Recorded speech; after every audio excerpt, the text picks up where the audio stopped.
Hi guys. Welcome to the 2019 World of Warcraft Q&A. How is everyone feeling right now? Okay, that's about me too, but you sound curious and hungry for answers, which is perfect because that's exactly what we want to give you today. My name is Evitel. You might know me from the YouTube channel Evitel and Taliesin.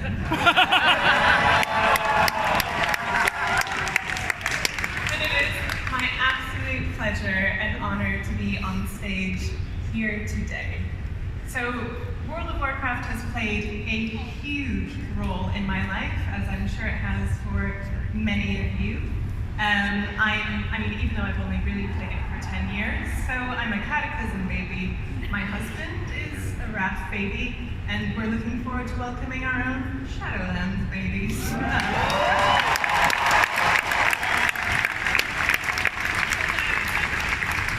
Joining me on stage here today for the important bits is an illustrious panel of developers.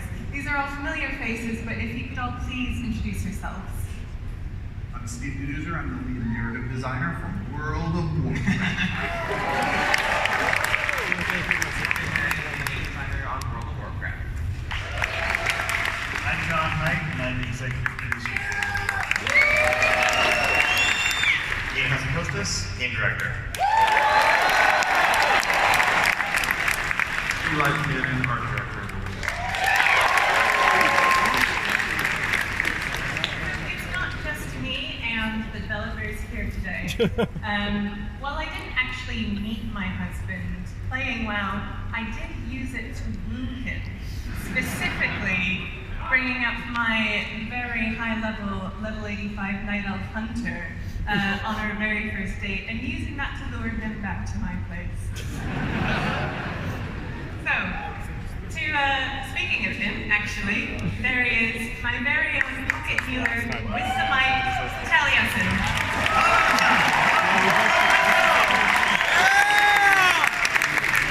It's a nice story at the top, but I'm going to correct you just a little bit.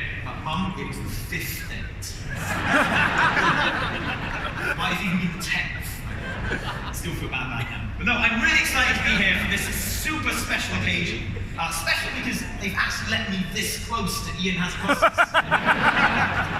Usually an alarm has gone off by now. This is really special for me. I'm looking forward to basically abusing the next 45 minutes by using this microphone to ask all of the questions that I've been thinking of for the last couple of days. They're all about Tuskars, aren't they? Not all of them, no. Okay, now, so actually, the way we're going to go about this is, Taliesin is there with the microphone. We've spent the last couple of days gathering your questions. We have a brave line of souls waiting in line to ask their questions there. We also have a few questions that we've been gathering online, which are looking pretty good. So yeah, it's looking like a really good batch of questions this year. Without further ado, Taliesin, our first question. A complete unknown.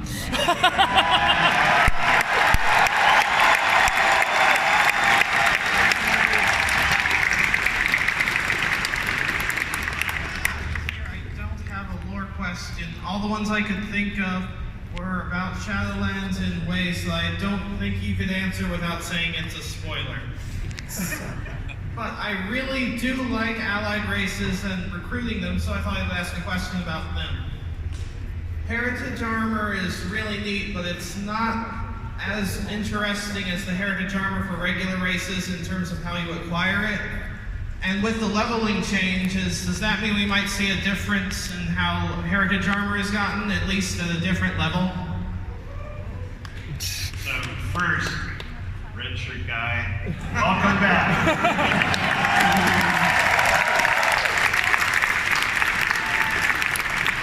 And second, thank you for asking the question that even I could answer. Because I was concerned myself, or here I sit with my Nightborn warrior in Borean Tundra at level 62. Yeah, I know, but classic hit, and I gotta put some attention there. And Ian's been asking me about my gear level, so I had to get my head in the curve. And I left this poor guy, and I went to Ian and like, what's going to happen? You know, I brought the scale all the way up. I don't want to lose my heritage armor. Well, the good news for you and me and anyone else in this plight is that you're still going to be able to get your heritage armor. In fact, it's actually going to be easier for you to get to the heritage armor. You still have to get the max level, and then it's there waiting for you. All right, thank you.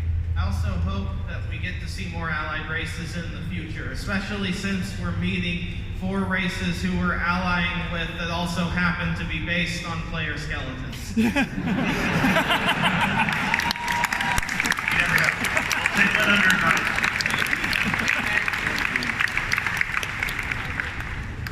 Fantastic, thank you. Our next question.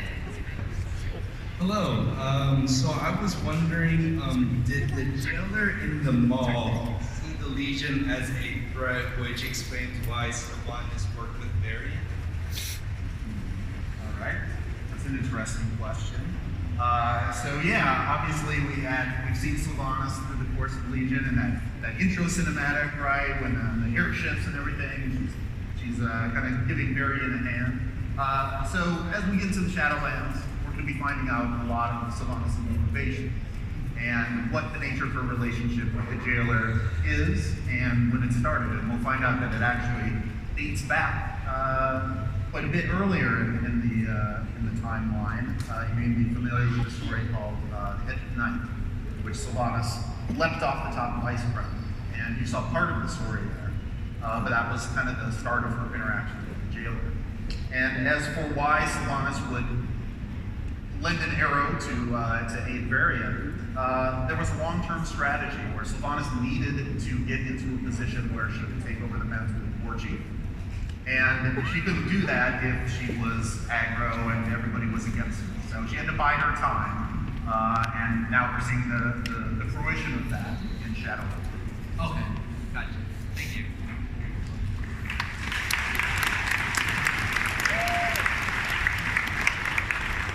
All right, Tally, our next question, please. I was wondering how the new progression system of the Covenant abilities combined with the legendary weapons is going to affect PvP, whether in the world or rated.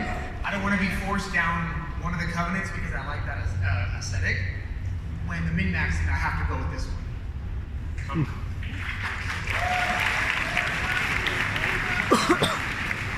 Yeah, so, first and foremost, we think of World of Warcraft as an RPG. We really want all of those choices that you make and all the progression you're earning, the items that you're kind of looting off of big bosses to really be impactful and meaningful for your character. So, we've seen things like with the Heart of Azeroth and Azerite armor, similar to that system in Battle for Azeroth. We feel like we have a lot of knobs that we can use to kind of tune how that works. And also with Covenants in particular, something that we think about in terms of the specifics of, is this better as a paladin picking one Covenant versus another for PvP in particular? We kind of take the outlook of, the Covenant choice is more like what's better, a mage or a warlock. There should be a lot of different options there and a lot of different compositions that might be viable no matter which Covenant that you choose.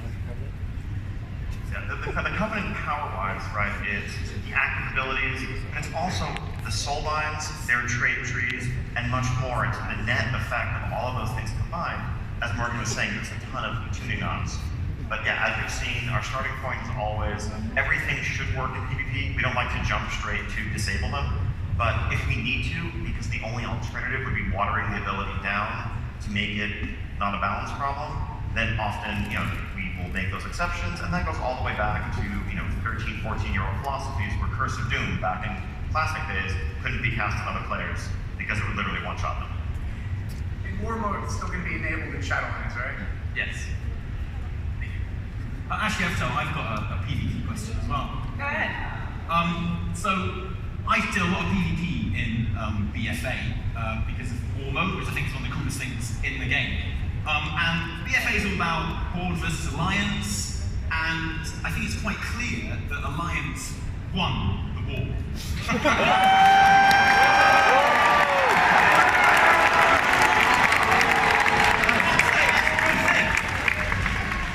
Alliance clearly won the war because we got the best mount, not only ever in the history of World of Warcraft, but in the history of video games full stop, which is War Rivers. Roly Poly Hippo. In the interest of fairness, from the Horde ever be given ever again could be as good as that? I mean, is there anything as good as the hippo song? And don't say PvP vendors, because Ian, I can never find them. I don't even know where to begin on this one. No, I've got a genuine question, sorry. I'm going to do it, Abdel. Oh no. I'm going to say it. Okay. Flying. How's it going to work in The same way it has for the last few expansions. So I think it's Okay, thanks. I'll see you next year. And the mix of the chorus of boos and applause and cheers, even though there's a few more boos right now, is why we've come to this compromise, where if it annoys everyone a little bit, it's probably better than the alternatives. I think this has been a contentious issue, right? Flying versus not. The middle ground we settled on for Warlords, where you explore the world from the ground to begin with, and then eventually soar above it once you've thoroughly explored and mastered it, is one we plan to carry forward. And in Shadowlands, with the leveling system changes, leveled through one specific expansion. Brilliant idea, by the way. How will that affect Pathfinders for past expansions? That's a good question. I think there's some things you may need to revisit there. It's something we have to discuss, but we don't have an answer for that right now. It's a good point, though. Thank you.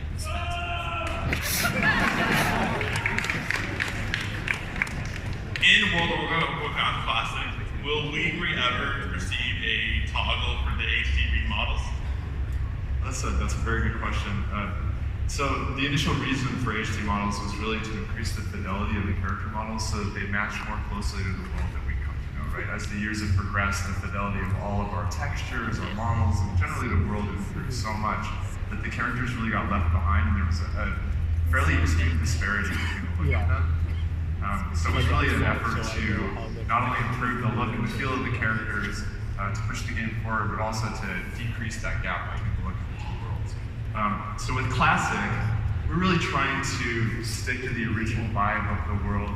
I feel that HD characters probably would feel out of place in the Classic world, so we're disinclined to do that. Awesome. On to our next question, please. Zachary from Storm Rage server. Shout out to Mike Warren Toggle. Question is, will legendaries ever be transmodded? That's a good question. Short answer, yes.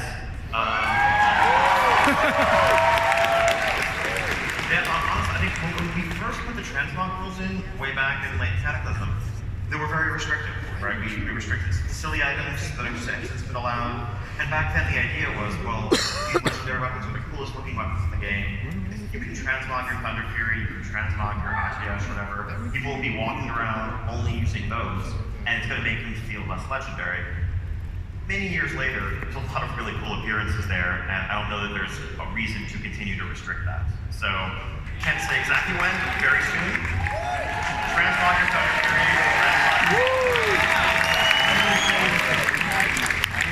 I'm going to say that back to Shadowlands, because Big Brain is crafting your own legendary and then transforming it. Galaxy Brain is crafting your own legendary and then naming it. Taliesin's law, that's all I'm saying. and then you have the right-click report option on the inspector.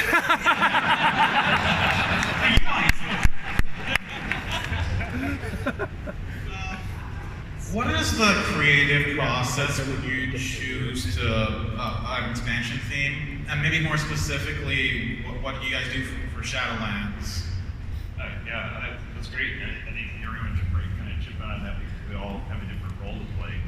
But typically, we begin the process of brainstorming a new expansion, even 2 expansions ahead. So there were aspects of what we were planning for Shadowlands back in Legion that allows us to actually set some of the story plot points that are now unfolding. But what happens is it's typically, myself, Ian is the game director, his lead designers, Eli is our art director, Frank, who's not up here right now, is our technical director, and then our production director. And we have kind of weekly sessions where we, blue sky, brainstorm ideas, think of cool things, throw away things. But you guys should talk about, individually how you're approaching it. Yeah, it's a mix of things, right? There's, I think, first and foremost, the world. Like we have said in the past, we continue to view the main character of World of Warcraft as the world, the environment, this living, breathing place that players will explore and fill with their own stories. And one of the first questions we ask is always, where do we want to go next? Where do we feel we should take this next?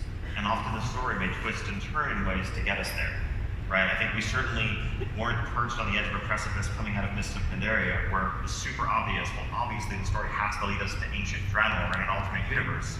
It was more, wouldn't it be awesome to look at this page of this manual that accompanied Warcraft 2? Wouldn't it be awesome to visit these zones and meet these characters? Let's find a way to get there. And then there's what are the features that make sense alongside that? And where does it fit? Not quite yet the time. Like when we were talking about Mists of Pandaria, where to go next, Legion was one of those ideas that was in contention. But we at the time said, that's awesome. Let's do that as the one after this one and fully develop it then. Yeah, specifically with this expansion, one of the pillars that we had early on is this other world. We're going someplace new. We're going someplace that we've never experienced before. And one of the typical processes that we go through is gathering a lot of reference. And this happens across design and art in the form of photographs, might be sketches and things that people have done along the way. It might even be digging up old concepts that we've done for previous expansions that maybe didn't work there, but would be really great ideas for what we're working on here. And I remember one of the most evocative images that we came across early on was this one of almost like a nighttime forest, and it had these kind of like specks of starlight all across this this clearing, and it almost evoked this sort of celestial, starry forest scape. And initially we thought we might pair that with Bastion, where we would have this very much like light and bright heavenly side of the zone, and then we'd have a dark celestial night forest on the other side. But it was such a huge theme, such a really interesting theme, that we felt that it deserved its own space so that we could fully develop it, and then eventually it became art.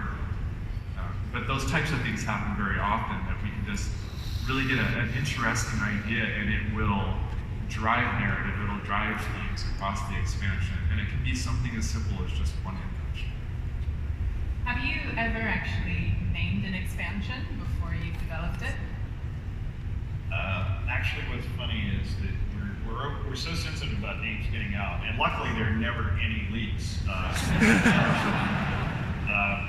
That we use this internal acronym, which is HOTS. And so all of our future expansions have a name that somehow adds up to HOTS. Are you sure it's not Bananas of Tel Aviv? Because I've heard that one floating around. Who told you that? The only exception is actually Legion, where that was effectively our placeholder name. It's like, oh yeah, we're going to do our Legion expansion. And we just kept calling it the Legion expansion internally for long enough that when it came time to think of a name, that one just was the obvious frontrunner. Yeah, it makes sense. Yeah. Anything else? Free Hong Kong. Revolution of our times. Sounds good to me. Sounds good. Hey there! My name's Laurentium. So anyway, the identity of the mysterious jailer being unknown and somewhat a new figure in Warcraft lore, is there a possibility that there could be a character we know is connected? You go question, man. Free Hong Kong! Alright, thank you. Alright, sorry about that. By the way, guys, you're doing a great job today, so just wanted to say that.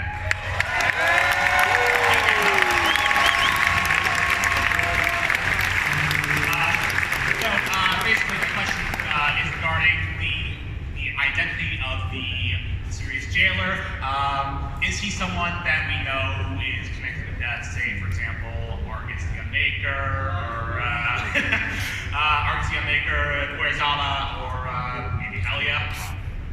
So it's really cool and interesting. So like as we're thinking about an expansion, as we're thinking about stories and all these kinds of things, we're always talking about the new stuff we're doing and new characters we have. And personally, I'm always thinking like, man, I bet they're going to ask questions about this, or like they'll think of this as some kind of mystery. And when we were talking about the jailer, we had all this cool stuff and backstory that we built and all this kind of thing. Honestly, it never occurred to me that someone might go, oh, is he someone we know? because we just intended him to be this mysterious new figure. All right.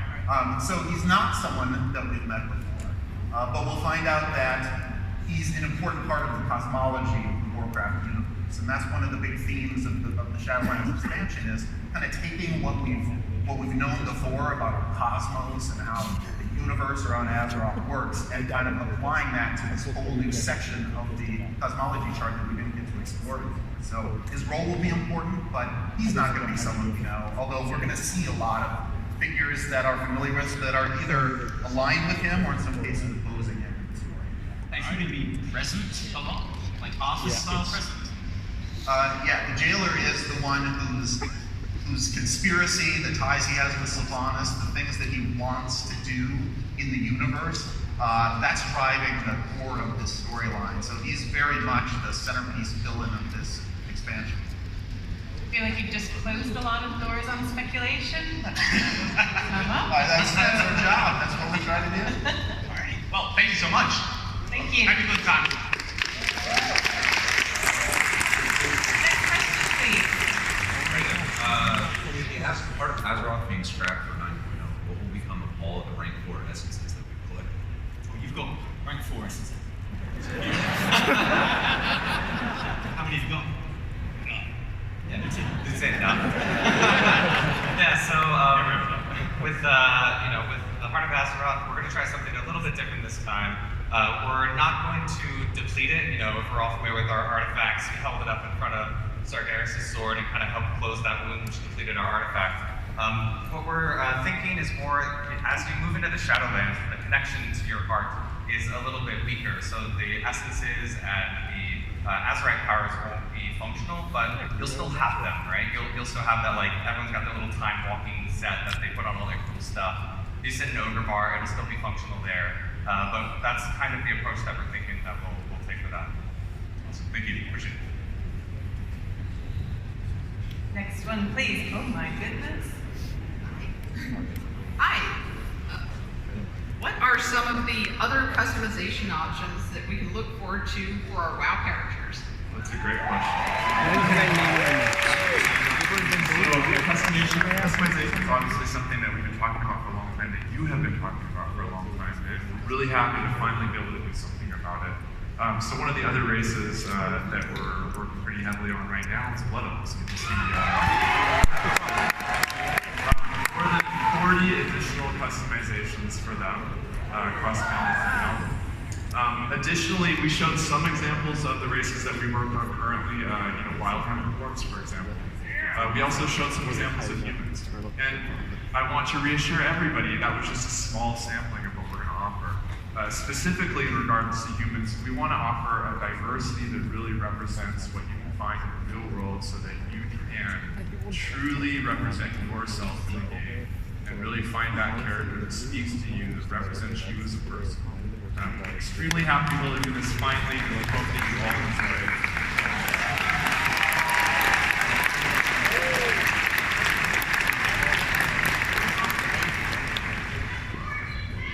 How about a Welsh option, where it's exactly the same, but they're just like a foot taller?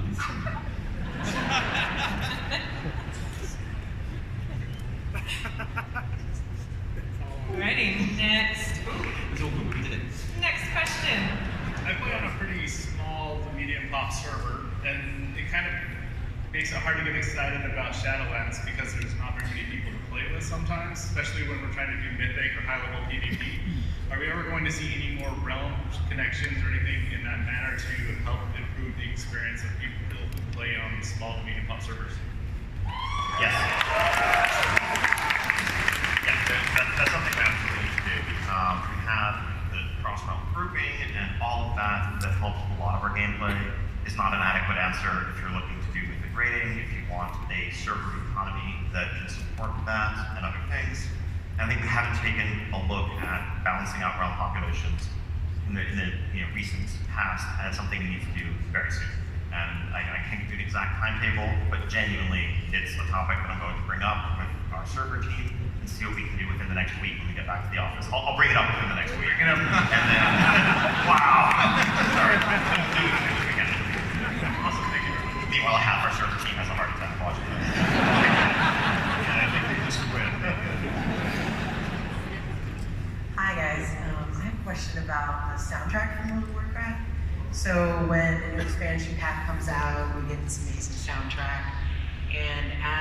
expansion pack continues to have new patches come out. You get exposed to new zones like Nashatar, Mechagon, raids, and there's some really great music in there that isn't on the soundtrack.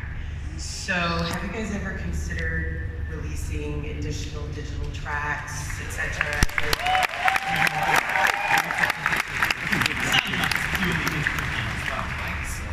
So the short answer is we're absolutely working on that. That is something we want to do. We are going to do this not next week, but we will have this before Shadowlands comes out, so we can capture some of this music that we have right now in Battle for Azeroth. I don't know if you're going to love the soundtrack revisions in Mitzvah. Some really crazy, ambient work. I don't know if you've seen some of the instruments that we literally built to make that soundtrack. But I'm so glad you asked that question. Yes, we're going to make that music available to you. We just got to figure out the best way to do it, but we'll do it. Can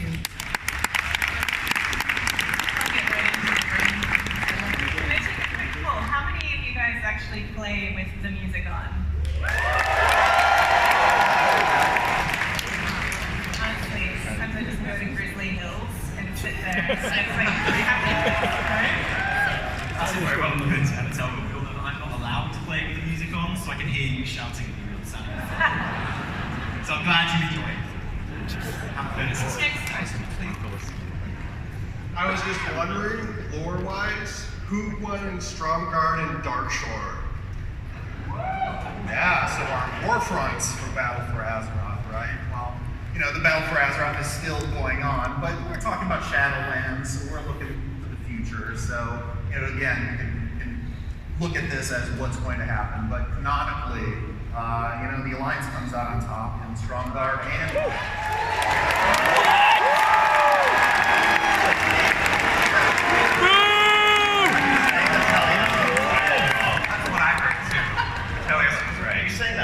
Well, look. That again. I don't think I heard it.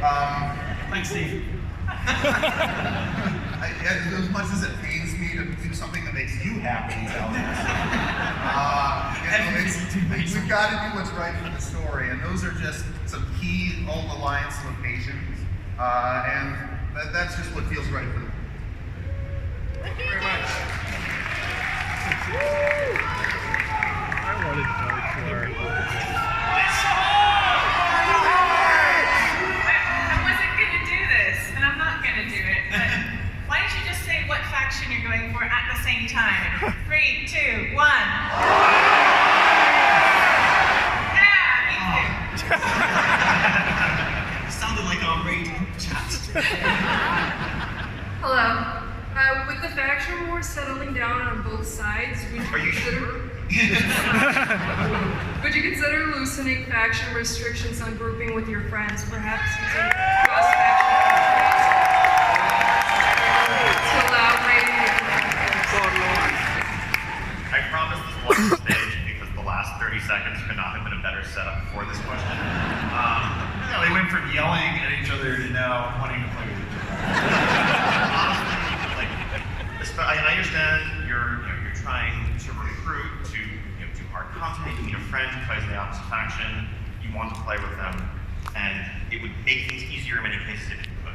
However, Alliance and Horde separation mechanically in game, that's just a pillar of what makes Warcraft Warcraft. Like that's what makes this universe what it is. And that division, it's part of why we have the competing cries of for the Alliance and for the Horde, right? There is some value to mechanical reinforcement of that division. And we want to look for ways to make sure that people have as many options of who they can play with, that people have options to fill out their raid rosters, and so forth. But Alliance and Horde uniting and formally grouping together and partying together is not in the cards, I'm afraid. I'm sorry. On the subject of royalties, I've been wearing a really big eyeball on my head for quite a while. And Wait, I've seen what them. are you talking about? I can't see it. You haven't seen it, no. And I love it, obviously, because it shows my dedication to our technical overlord. But it has been ruining my transcoms a little bit. Please tell me I'm going to be really glad that I made the effort to keep that eye on at the the end of 8.3.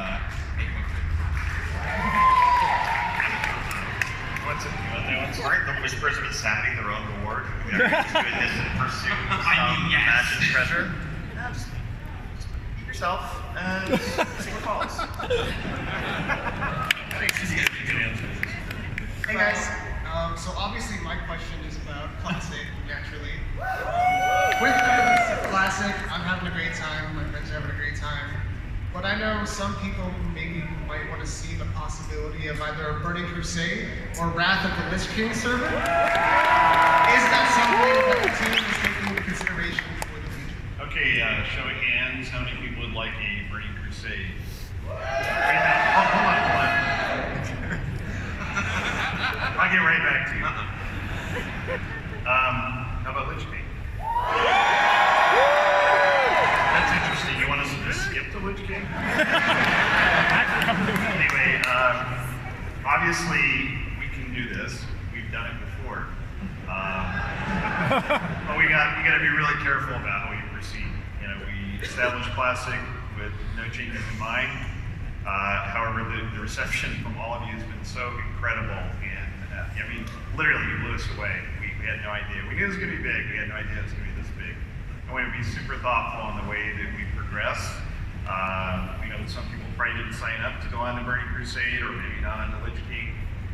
So we want to handle that the right way. But we can do this. We're not opposed to doing it. We just want to do the right thing. Perfect, thanks guys.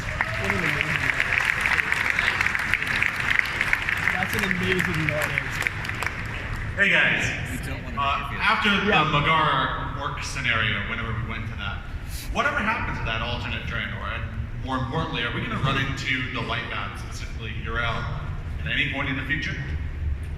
Yeah, so the Magmar orc unlock was one of my least favorite allied race quest lines. We got to go back and kind of bring that alternate timeline back into alignment, kind of. But it ends with this big cataclysmic attack. We see Yrel going all light crazy, and the orcs trying to resist that. And if you notice, when the Magmar came forward, a bunch of other things kind of tagged along that are now kind of running around Azeroth, so we might see them. But that Draenor is still out there. The light still has a presence on it. And with, like we talked about, as we develop future expansions and things like that, we always keep things like that in our back pocket, so that when the time is right, when there's something that we're working on where the flavor really fits, that's something that we can go, hey, you know what? Remember those characters? Remember Yrel, how awesome she was? What would she be doing now under these circumstances? This whole new set of things? That's definitely something that we'll be keeping our eye on for the right time to maybe place. Right on, thank you. I mean, right now we're focusing on life and death, but light and void are definitely one of those concepts that's out there to be explored in the future. Yeah, the Shadowlands is, again, the first step in our big exploring the cosmology much more of the Warcraft universe. Light and void are definitely something on the horizon someday. So does this mean Chronicle is canon? Oh, yeah. Chronicle is something that we worked on, all of us together going through the Warcraft's history. But the thing to remember about Chronicle that I want you to think about is that, even any history, even something that's as encyclopedic as Chronicle, is written from a certain point of view. And if you look at the history of Azeroth that was contained in there, and even what it talked about in terms of the cosmos and things like that, whose point of view would that have been from? Well, that's right, the Titans' point of view, and the people who worked for the Titans, because they ordered so much of Azeroth and what it is. But there's a lot of other perspectives. If you look at the section of Chronicle that talks about the Black Empire was this huge swath of history, but the Titans only give it a few pages, from that point of view in this book. So there's other things that kind of happen behind the scenes in Chronicle, or were hinted at in Chronicle, that you'll find expanded as we go into the Shadowlands and explore that cosmology. Alright. Have you scared away the rest of our questions? I didn't like looking. Well, I've actually got one here from someone who isn't in line, but who did ask a question, which I'll share. Speaking of Shadowlands, if Shadowlands is where the dead go, then what happens when we die in the Shadowlands? That's a good question. So I'll start with the aesthetic thing. One thing we definitely want to do is make that experience feel very different from what you experience in Azeroth. We talk about this with the corpse wound. You die, you go into this sort of grayscale world, right? All the color is removed, and it's very much the spirit one. In the Shadowlands, it's different. Your spirit is not traveling away from you to someplace else, right? Here, you really are already in the afterlife. So what we've done is create an entirely different experience and a different screen effect even.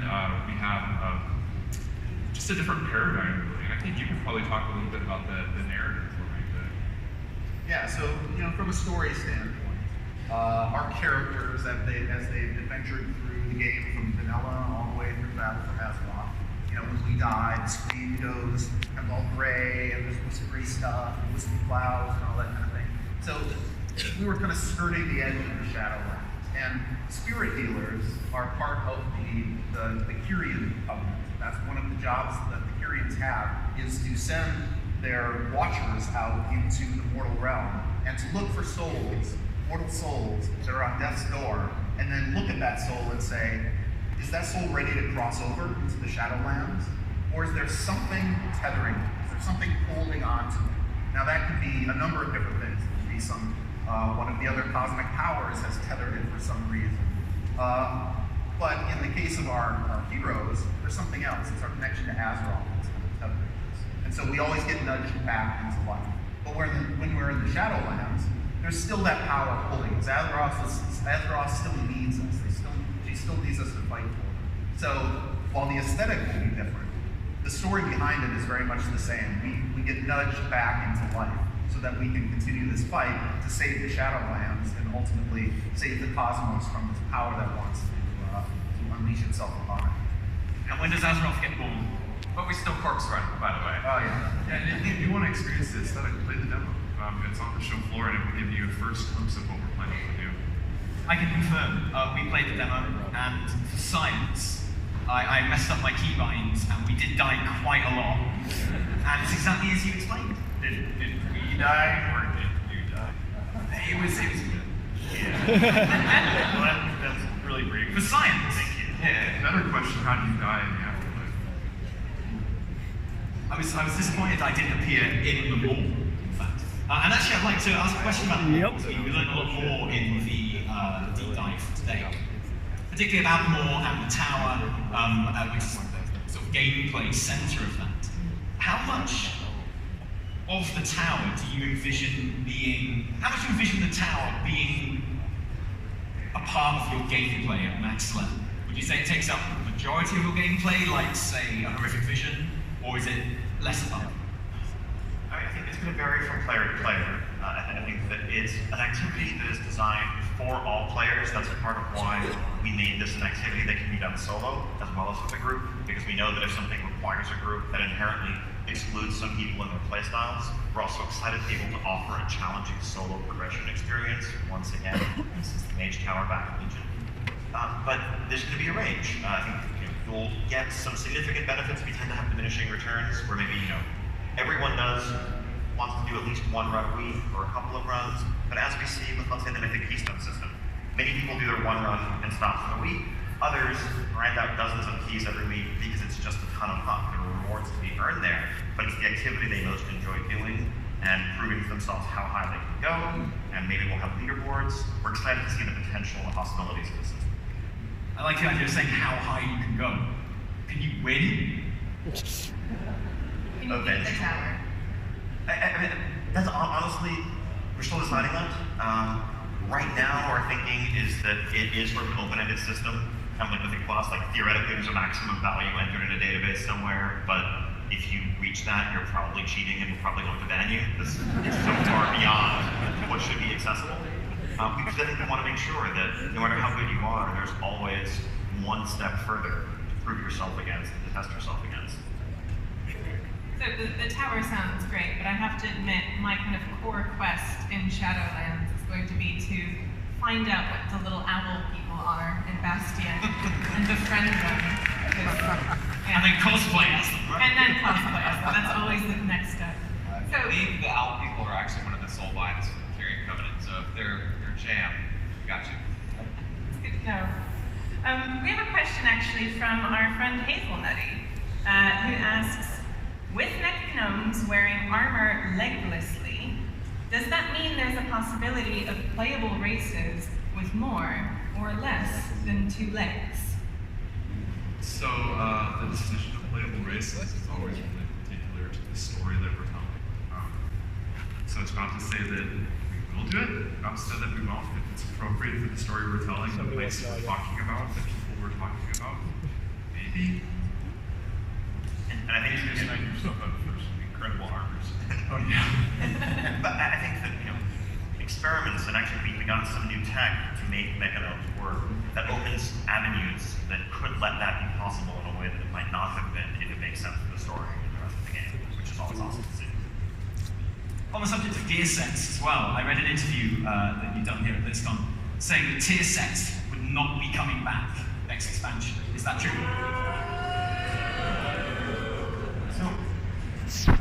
Are you calling my interview a lie? No, honestly, it's in what form, right? I think from we have a wide range of epic armor sets. There are 16 armor sets for the different covenants, for per material type, as well as additional sets that can be other types of content.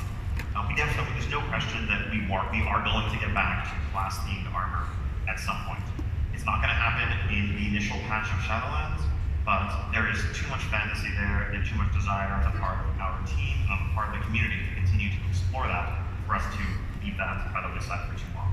But our focus right now is covenants. You're going to get some super sweet covenant armor, right? That's the plan. Sorry, when people say they want tier sets back, I don't think the majority of people mean just from an aesthetic point of view. I think they mean the tier set bonuses and having something fun.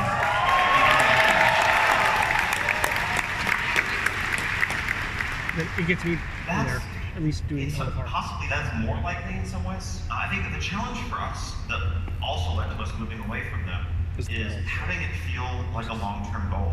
I think that's what sets were when they were originally introduced in WoW, like 15 years ago. We can see literally today in Classic, people running multicore, trying to assemble their, their various might and other class sets. And that was a weeks-long, months-long journey that led to a sense of completion and satisfaction when you finally got there.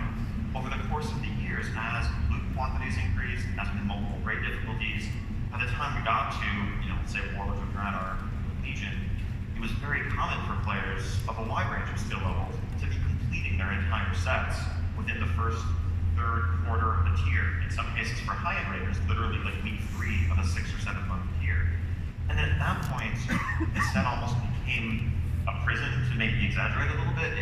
If you were locked into those pieces for those slots, no chest piece would ever compare if it didn't have a set bonus, no shoulder piece would ever compare, and a good third of your character, if not more, was effectively off limits for the whole rest of the tier. That said, set bonuses are super exciting. And so I think delivering that goal that you can work towards, that changes the way your class plays from tier to tier, that's something we absolutely want to embrace. Just not necessarily in a way that it's a box that you tick a few weeks into a new raid tier and then never think about again. So where does that satisfaction come from in Shadowlands 3? I mean, legendaries are going to be a huge source of it, is one of our thoughts. From finding Torghast, figuring out what powers you want from the legendary, working towards crafting it and perfecting the item of your dreams, and then moving on to another one.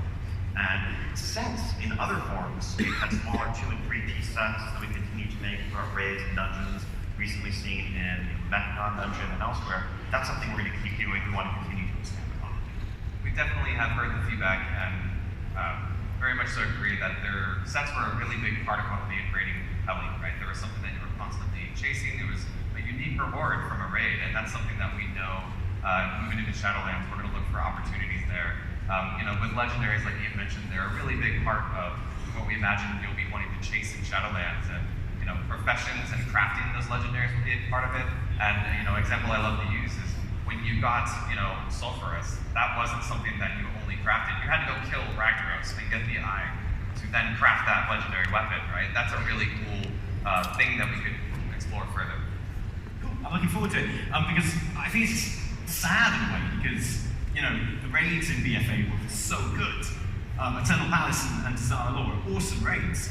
And you know, sometimes I you know, help out heroic units. My mythic one is not available.